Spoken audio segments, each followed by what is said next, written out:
All right, everyone. Welcome to Power Players. I am JD. We are joined today by Dr. Jinnie Cristerna. Dr. Cristerna is the lead psychological surgeon and psychotherapist at the International High Achievers, which is a boutique mental health private practice that caters to individuals committed to healing, growth, and development at a core level. I plagiarized that directly from your website, Jinnie. Thank you. Dr. Cristerna has over 27 years experience practicing psychology and has worked with professional athletes, major media outlets and publications, even hosted a morning show segment right here in Chicago called Your Mental Health Minute. Hello, Jinnie. It's great to have you here. How are you today? I am well, JD. Thanks for having me. It's always fun to come back to what I call home. So thanks for asking. How are you? I'm doing excellent. I've been looking forward to this for a week now, ever since I learned you were coming on the show. Uh, Me we got too. We've got a lot of great questions for you from our traders in the chat. Before we get into those, though, can you tell us a little bit about, uh, I guess, your experience with trading psychology, or more specifically, what kind of experience do you have working with traders or investors in general? Sure. So most of my experience is working with prop trading companies. So, they burn through money. It's kind of a little different beast. And so whether they're startups, things like that, it's really exciting because things go so quickly. So you have to make decisions pretty quickly, and your head has to be in a place where you can make those decisions uh, based on data and information. Emotion can and does often play a role. The issue becomes what emotion is being considered and what kind of data is it bringing. And if you're not necessarily using that information in a way that's bringing you money, you have to reevaluate the data that you're getting. And so you can have amazing data on the market, and if you're doing day trading, right, and if you're not, the floor in Chicago has been closed for some time, but if you're not feeding off of that energy from the trading floor, you're feeding off that energy from yourself. And so most of my experience with the traders come from helping them to sort through that energy that they're using to make decisions on what to buy and when to let go, so they don't keep losing their money, especially early on during the day, because that's crazy. We shouldn't be losing money that soon. So that's pretty much my experience, and I've been doing that for, oh goodness, when did I start? My first trader maybe 19 years ago now. Oh, wow. So So ish. you've been around for a while. Yeah. I see Dolby chiming in the No, chat I, that he's. I'm 19 myself. What are you talking about, JD? I've been doing this since I've been. Of course, I knew that. I knew that. A little bit about your practice. What exactly is Rohan? Maybe can you tell us a little bit about what psychological surgery is? Just reading through your website Sure. this morning, I was kind of relieved to learn that you don't actually cut open people's heads and dissect their brains when performing. That's right. And that should be a relief, because you don't want my hands all just going, oh, look at that. Watch it do it again. No, so that's it's good that I don't do that. But no, basically what we do in psychological surgery. So I'll answer your first question first. So Rohan is a psycho-spiritual therapy. So it takes the whole person into account. And that's part of a greater treatment process of psychological surgery that includes things like hypnotherapy, EMDR, Yandi, anything that allows a patient to bypass their defense mechanisms, which is an art in and of itself, because we have so many. So, when we might be resistant, defensive, maybe we project a lot. And so what psychological surgery does is it gets you into a really nice, relaxed, deep trance state. And then we bypass all or as many of your defense mechanisms as we can in an effort to get to the core issue. So it's faster, it's more effective, but it's also, I know I said faster, but I think the efficiency is something that I love to highlight, because that is the thing, and that's the reason that people do it. They don't have time to do psychoanalysis 4 or 5 days a week for a year, right? So they'll come in, if they're ready to go, they can get to that core issue around a particular matter a lot more quickly. And that saves people a lot of agita, a lot of money, believe it or not, because now they're not losing the kind of money that they might have been losing before. And it allows them to get into a space where they can make better decisions. So if you're going to be day trading and you need to go and decide, what decision am I going to make right now, and why am I making that? Am I going to hold? Am I going to go ahead and sell? Whatever you're going to do, am I going to buy short? Whatever. It really allows you to make that decision using the best information. Because if you're in fear, if you're in anxiety, and I love the previous guest when he just talked about looking at what you're doing if you keep losing money, right? That's all emotion based. You're not making good decisions. The heavier the emotion, the more uncertain you are. And he used the word gambling. If you're gambling, you're not going to make money. This is not a gamble. This is not just a science, but it's also artful. Being a trader is one of the most exciting things you can do, but it requires a lot of self-awareness, a lot of discipline, and a lot of intuition. And so that's why some of the top prop traders that I worked with did so well, because they allowed themselves to trust their intuition while at the same time, look, hey, this is what we're going to do. This is what we're going to stay away from. We can, leave some money on the table maybe this time so we can learn. Maybe, we lost some money, and we learned something too. But it really is about what did you learn? But even more importantly, JD, it's about how are you learning it? If you're not learning it efficiently and effectively, you're wasting your time and you're going to lose a lot more money. So you are the most important variable when it comes to trading. It's you and your headspace and your emotions. Oh, I can't hear you. JD, if you can hear me, you have been removed from vMix, so I'm going to need you to log back into that. The joys of remote live streaming. I could jump in here while we get JD back here. And Jinnie, it's been a pleasure to have you here. I know that you've had some sessions with our Dolby time. Nick has been with us here forever, and he praises your sessions. You have posted the link to practice up above. It's highachiever.net. Check that out. And one of the things, JD, let me know when you're back, buddy. And I believe I am back. Can you hear me now? There you are. Okay, passing the torch back to JD. I was removed from vMix. All right, we're back. Well, I appreciate that little rundown. And what you were saying really ties into this first question that we got from a trader named Jayhawk in our YouTube chat. Jayhawk says he's been trading for about 3 years now, but he's been seriously involved in trading since 2023 with no significant progress. So his question is, how does he know if he was made for trading or not? He says to himself, don't worry, it takes time. And he also feels confident, but sometimes that doubt sets in and he just thinks he might be wrong and not built for trading. What's a good way to go about dealing with something like that, those kinds of feelings? So I'm just writing down the question because he said a couple of things that I think is just powerful. And I want people to really listen to his question and take this to heart. Doubt is the number one killer of success, period. You add that to your trading space, you will end up believing that you're not built for this like that. It's just instantaneous. Doubt just kills everything. And so this is not about being able to ask the question. He said, am I built for this? Am I built for trading? We're all built for anything. It's about, how do I learn? How do I look at this? Where's that doubt coming from? Because if this is not the first place you've experienced doubt, this is not about trading. And I want you to hear that. If this is not the first place or the only place where you've experienced doubt, this is not about trading. You could probably do extraordinarily well if the doubt wasn't there, or give yourself a real shot at being able to go, do I want to do this? Is this something I'm interested in? That you can answer honestly, once the doubt is not there. But you would have to deal with the doubt. Where is that doubt really coming from? And a lot of my traders are always really stumped and surprised when they find out that it's always rooted back to some childhood or adolescent issue. And people are like, it always goes back to my childhood. And it's like, yeah, kind of does.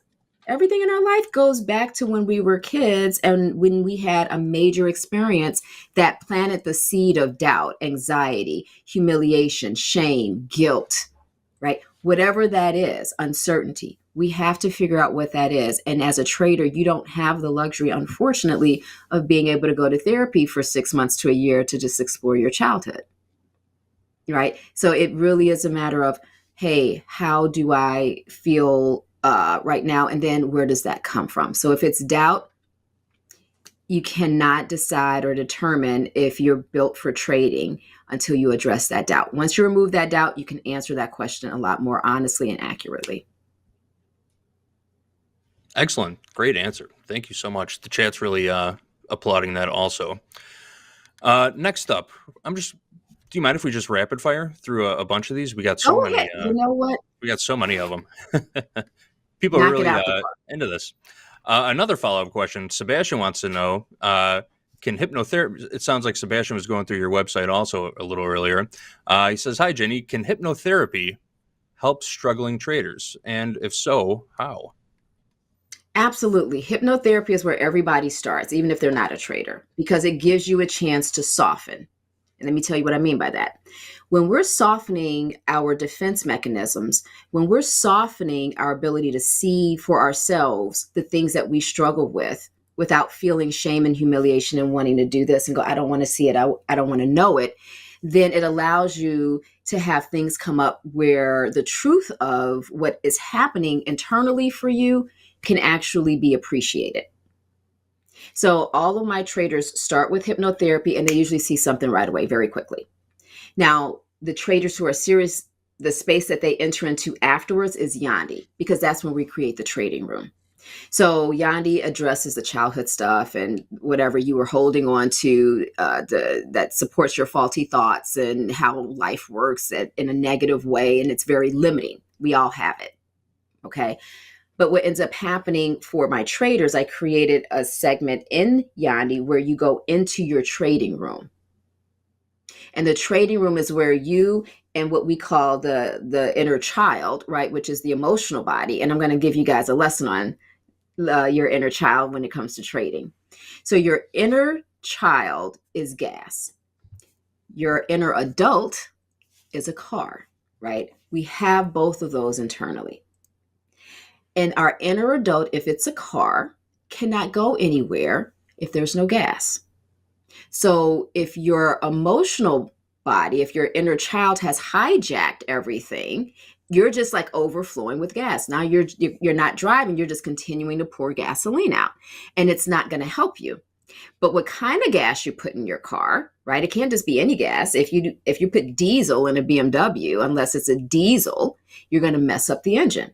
So you just can't put any kind of energy, you just can't put any kind of emotion into trading. This is why the more refined you are, the more aware you are of what's fueling you, the more effective you're going to be.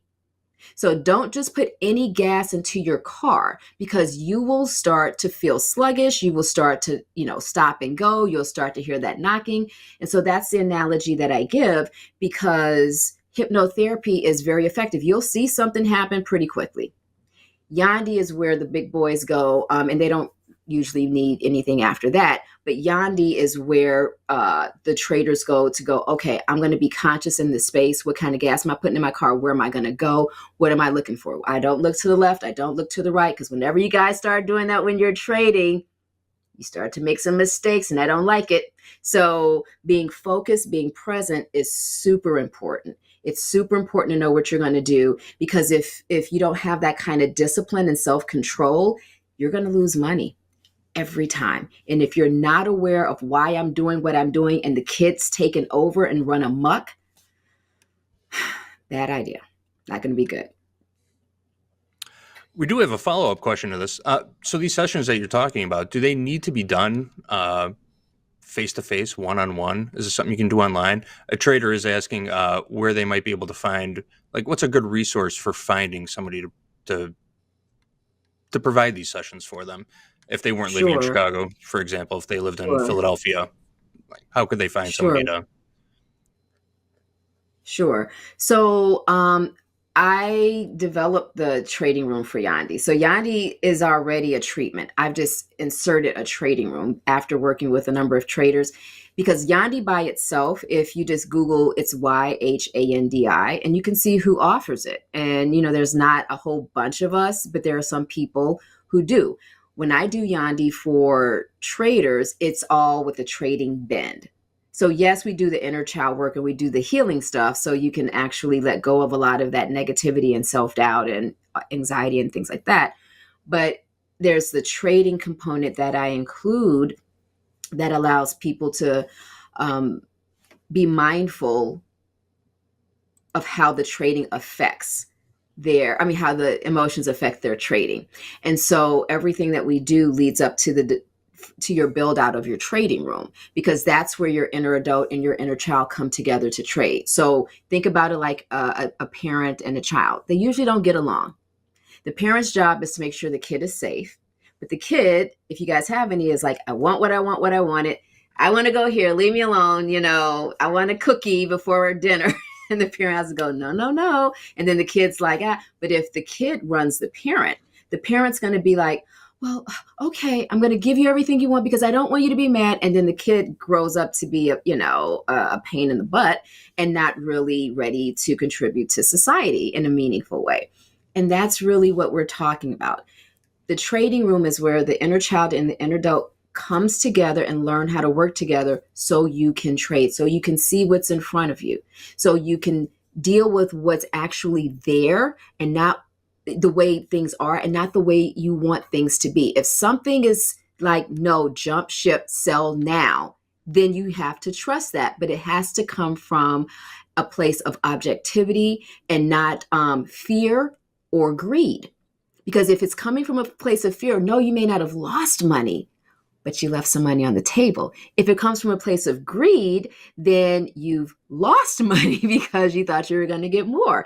And so there has to be a balance. You have to check yourself. And you have to be strong enough to go, I'm being greedy right now, without feeling like you have to defend it. And then without getting mad if you made a bad choice, right? You have to be accountable. If you can't hold yourself accountable when you're trading, this is going to be very hard for you. Yeah, it's true.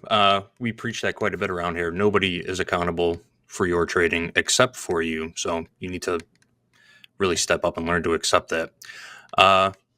Next question comes from Alex. Alex says, around 3 months back, I got into my sim account and wanted to feel the power of trading size, putting on 15 contracts in the NASDAQ. Really woke him up, though, after he went from 100K down to 40K in just about a month. Woke him up.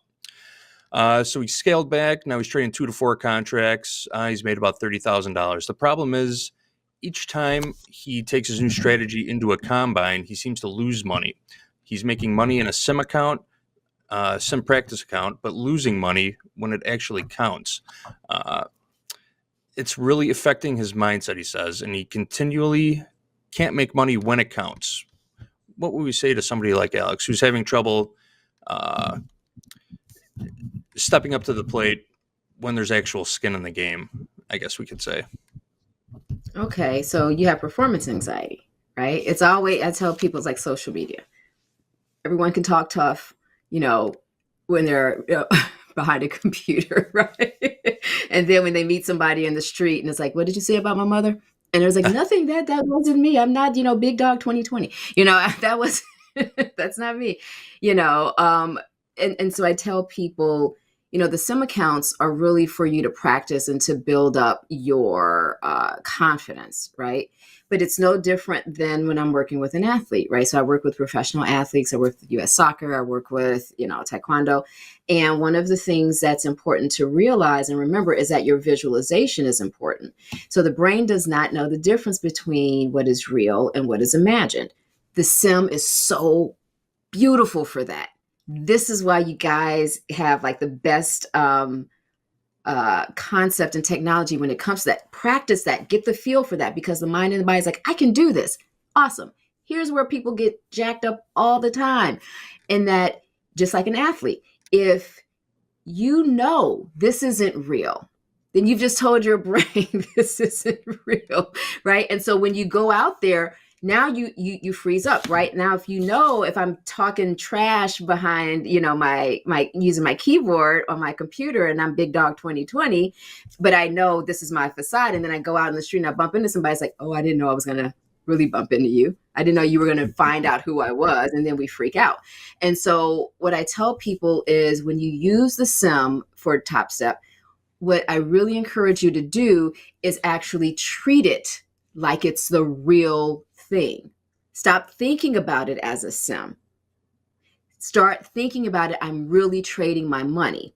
And if you're having a tough time with it, one of the things I will tell you is that then there's something happening where you still know this is a safe place. This is your safety net. And so you're not thinking about it like a real game, not thinking about it like real trading. So I want you to, that's a mind shift that you have to make. That has nothing to do with the sim. You have to remind yourself, this is real. This is real. So if you see that gap where you're losing money in real time and it's not matching up with the sim, there's something in your head going, oh, this isn't real. This is just a game. I can be comfortable being cocky and kind of doing my thing, but I'm really nervous when it gets to the rubber meets the road, right? So you're going to have to make that shift in your head. Awesome. Thank you. Yeah, I know that can be tough for some people. It's a whole new game these days. People are only putting up $50 or $100 to get into the markets, as compared to back in the day when you actually had to put up $25,000 or $50,000 in order to participate in the futures markets. So that alone is, I think, just a whole different mind shift from the older generation to the newer generation getting into trading in general. Absolutely. I can't hear you. Uh-oh. I think we lost you again, JD. Lost him again. Get him back on. JD, when you get back on, let us know. Jinnie, I got a question here for you. How do you deal with impulsiveness in trading? Oh my gosh, that's always that's like the top one all the time. Impulse and doubt. It's like the two, anchors on the side of the continuum, right? So impulse, that's the kid run amok. That is the little child run amok. I'm going to have all the cookies I want. It's like being in Willy Wonka's chocolate factory. You're going to eat all of the candy, all of the cookies and everything, and get sick to your stomach.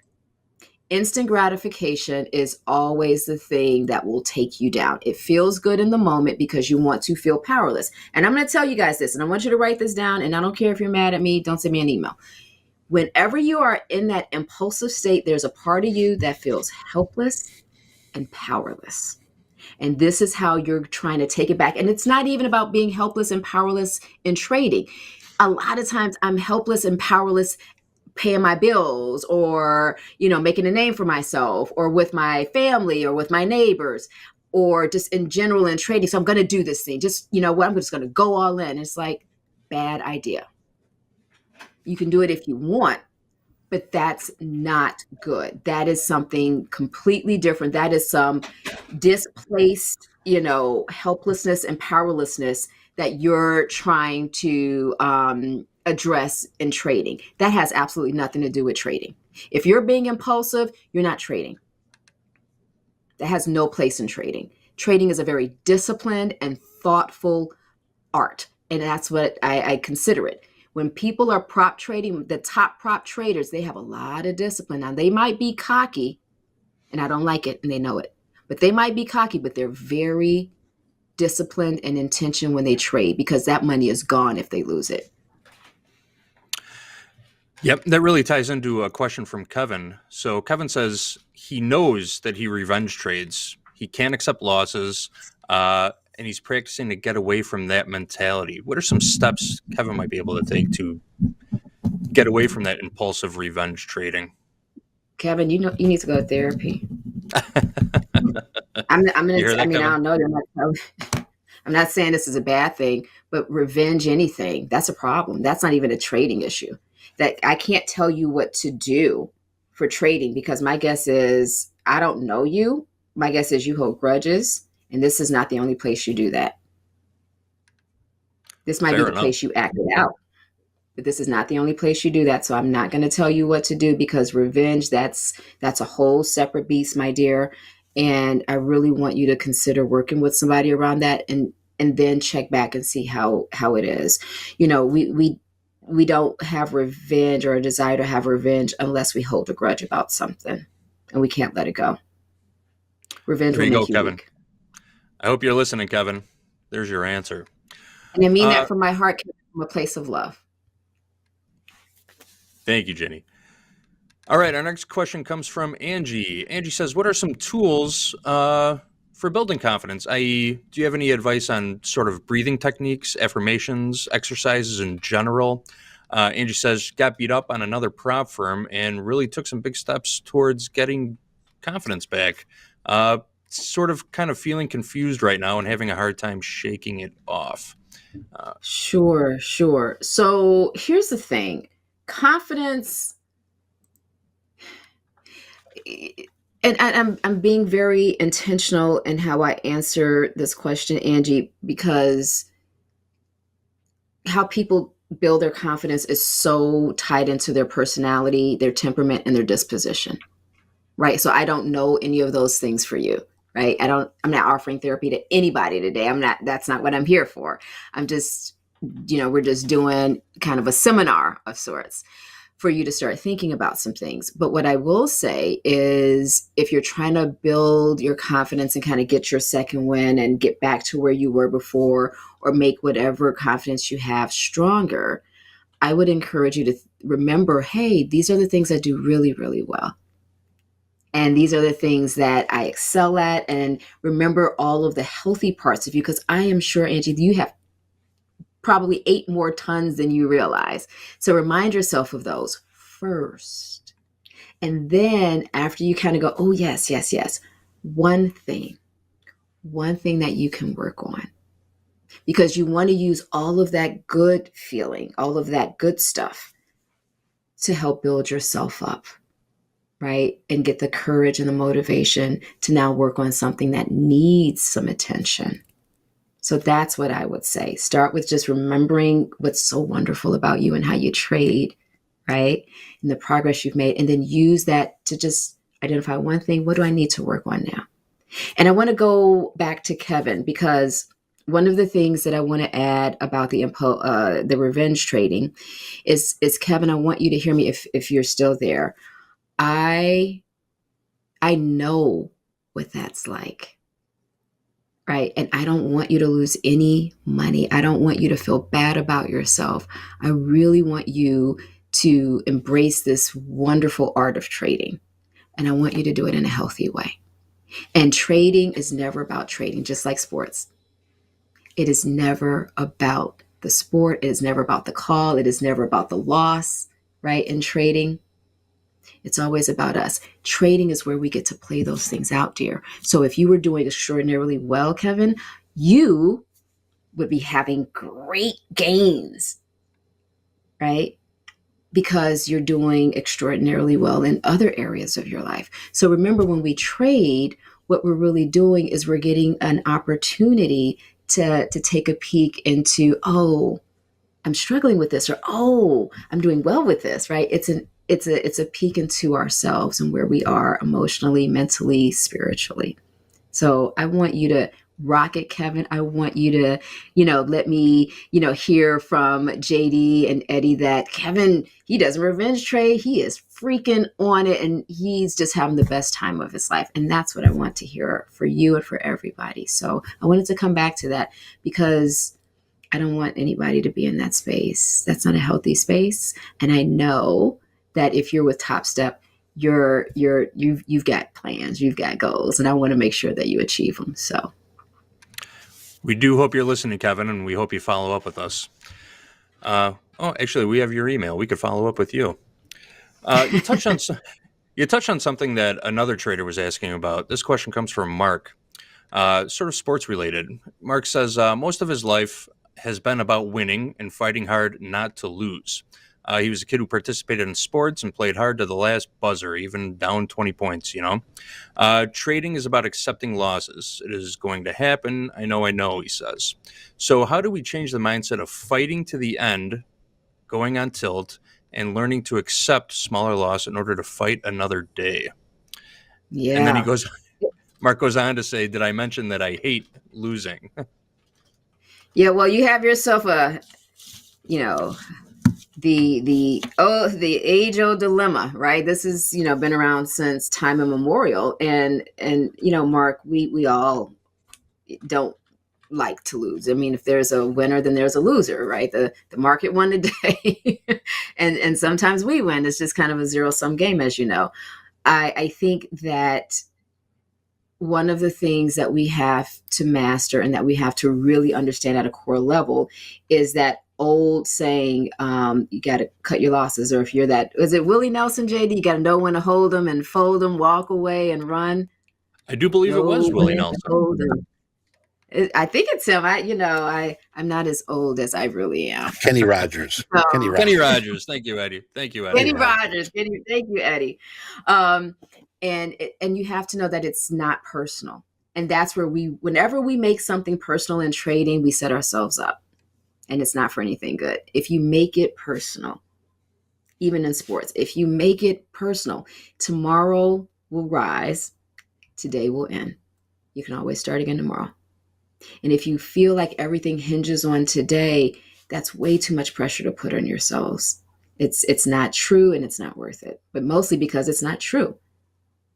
Right? But if you feel like it's true and I can't not do it, then we're talking about something a little deeper than, this trading. So remember, trading like sports, that's where all of our stuff from all other parts of our lives, past, present, plays itself out. The trading room is just the stage, right? Sport, that's just the stage. And we do talk about this a lot here too. The market is not out to get you. The market doesn't have feelings. It's nothing personal against you. When you get stopped out at the bottom tick, it's not the market's fault. The market is going to do what the market is going to do. It's your job to react around the market. And that's just something else to keep in mind also. Our next question comes from Assam. Assam wants to know, how can I effectively overcome my own biases in trading? So, for example, every morning we come in, we have our opening call with Eddie and Hogue. They come in and they talk about the markets, and they determine an early bias of what direction they think the market is going. What's an effective way to cut off that bias once you start to know you're being wrong and not start going on tilt, trying to force trades in the wrong direction? So and it's Mark? This is from Isam. Isam. Okay. So Isam, I'm going to share what I do because humans, we do have a propensity to do this. Whenever I think I know, and whenever I go in, I say the market's going to do this, or whenever I go in, I say my son's going to do that. And it never happens. My son never does what I think he's going to do. It's just like a whole hot mess over here. So whenever that happens, I have to remind myself to deal with reality as it is and not the way I want it to be. I can have a hope. I can have a sense of how I think something's going to happen, but I have to be able to show up and be present so I can see what's really happening. So I notice that whenever I am committed, I'm overly committed to what I think is going to happen, I get bit in the butt all the time. And so it's a wonderful reminder to go, okay, Jinnie, step back. What's really happening? Because now you're imposing, you're projecting onto the situation. And that's not the situation. See the situation for what it is. You may have wanted it to be this way, but it's telling you it's something else. And some people may take offense to it, but please know I'm not trying to offend, but I'm just talking about traditional men and women, right? Men, I tell women all the time, will tell you what they're going to do. They're going to tell you how they feel. Nope, not into you. And sometimes women will go, he just doesn't know it yet. Like, no, I think he does. I think he just said, I'm not into you. I'm not into you.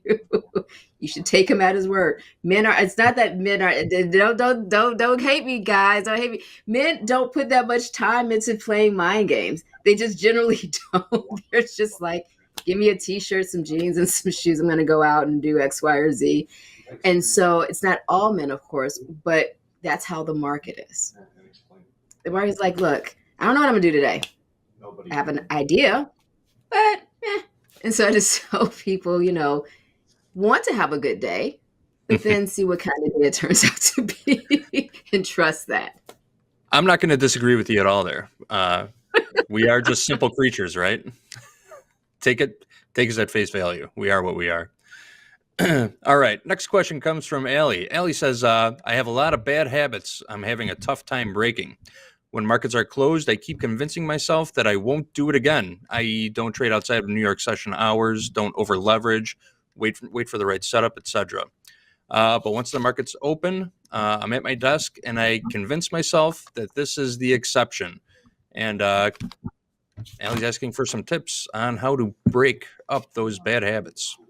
So, Allie, we're going to equate leverage from what you described to excitement. You get excited. You're like, I'm not going to do it. And then you see it, it's like, but I have to do it. I must see the exception in this example, in this situation. And, what I will say is, I'm so excited that you're excited. I really am. And I'm just like, that is fabulous. But we have to temper that. Right? Remember, trading is discipline. So if you find yourself in a heavy space where it's revenge, or in a high space where it's the excitement and I'm over leveraging things, or I am insistent that this is going to go the way that I think it should go, then we need to temper. We're moving out of the discipline space. I would rather you leave some money on the table until you become a little more experienced in trusting yourself and getting to know yourself. And so what I would suggest is that, okay, when I'm ahead by X number of dollars, I'm going to cut my losses, even if it turns out to be the exception, because in that way you can build, right? It's really about checking yourself. Like, what did I notice about me?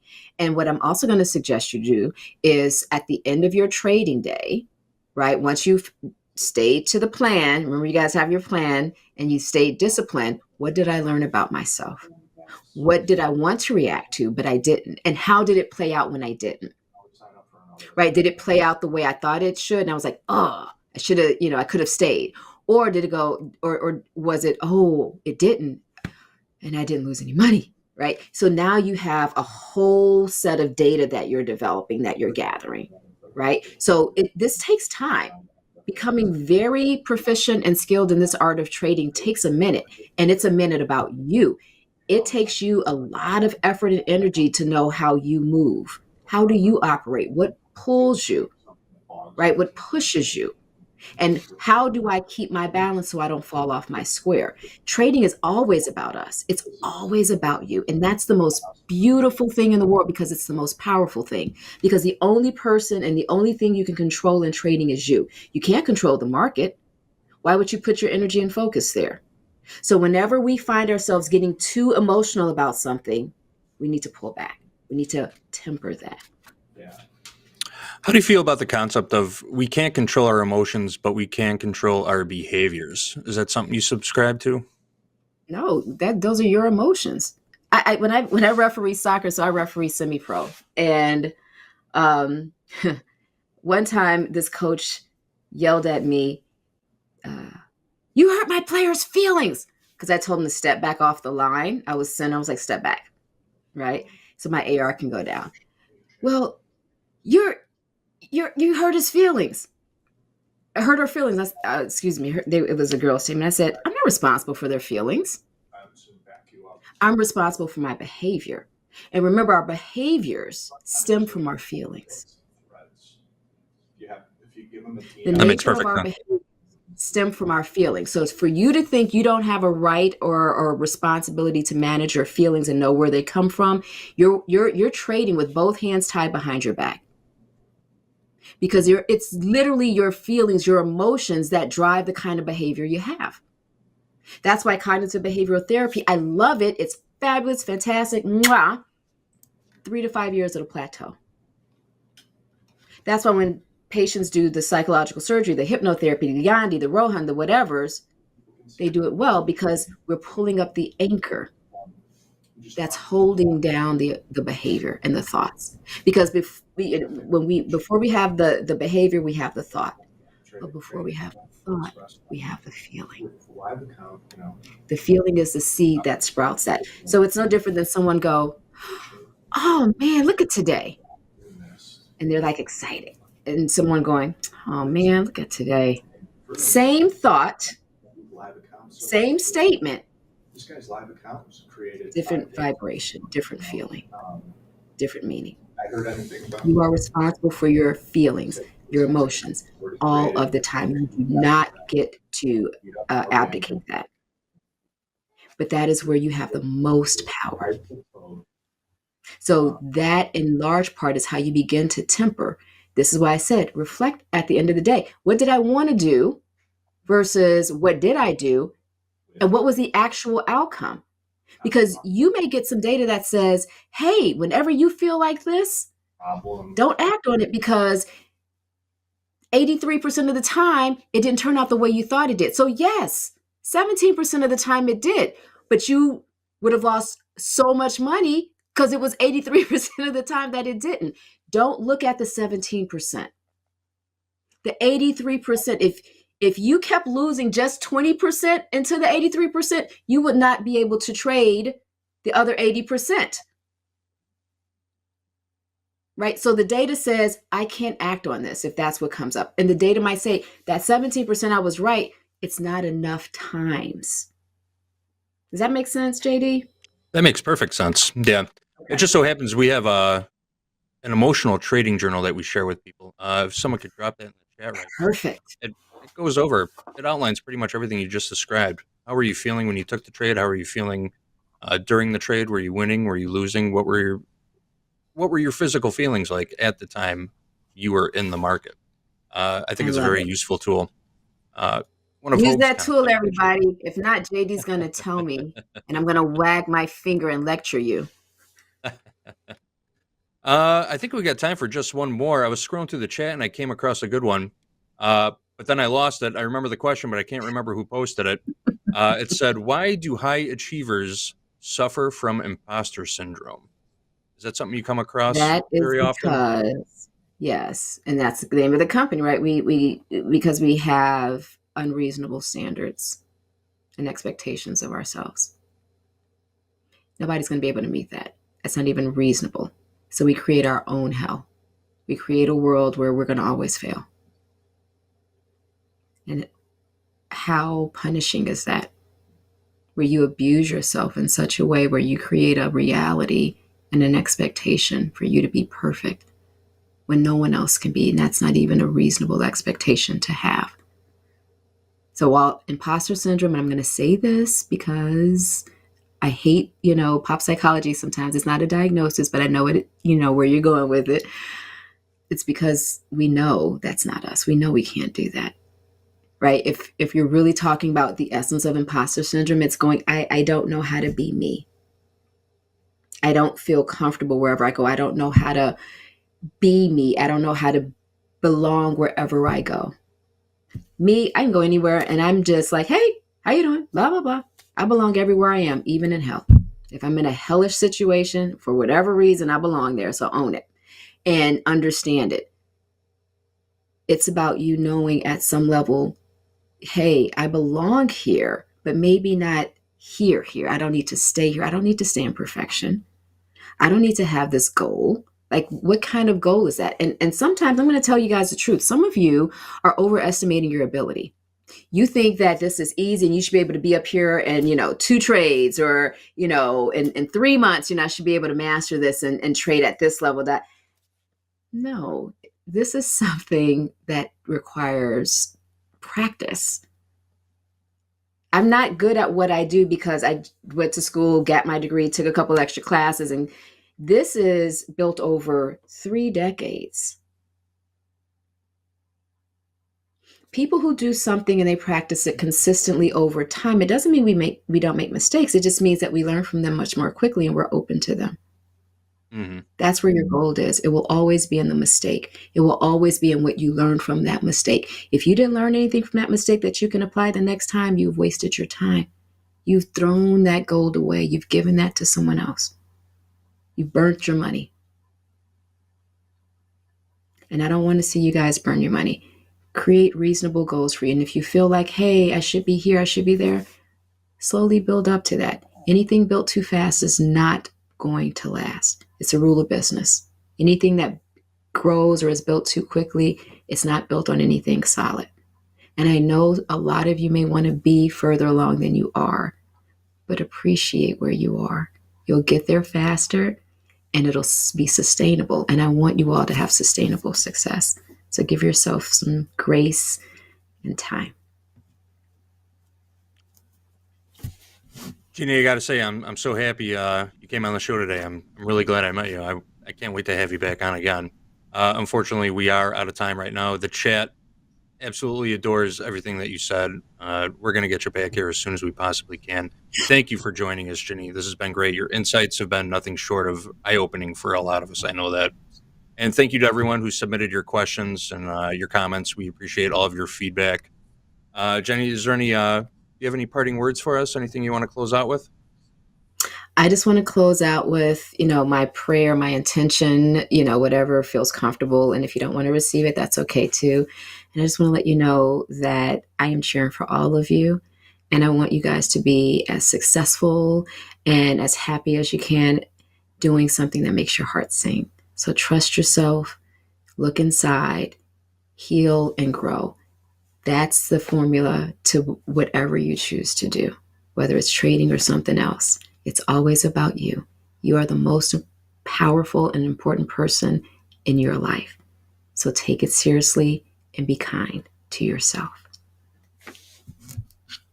Thank you so much, Jinnie. Again, appreciate you coming by.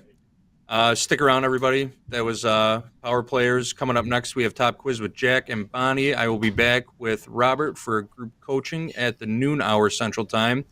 That is it. I hope everybody took that to heart. Thanks again. We'll catch you next time.